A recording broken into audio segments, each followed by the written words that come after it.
The voltage regulator.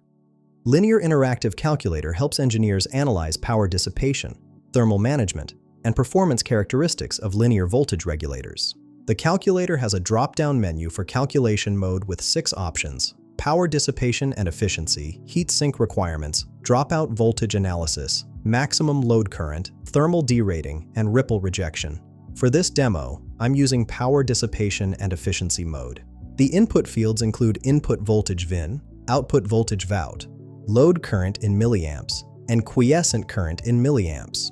There are also thermal parameters like power dissipation in watts, junction to case thermal resistance, case to sink thermal resistance, max junction temperature, and ambient temperature in degrees Celsius.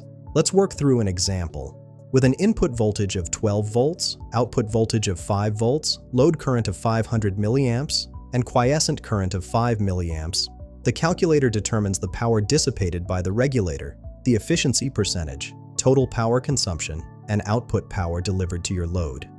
These results help you select appropriate components and ensure your design operates within safe thermal limits. This tool streamlines the design process for linear regulator circuits. Find the link in the description below.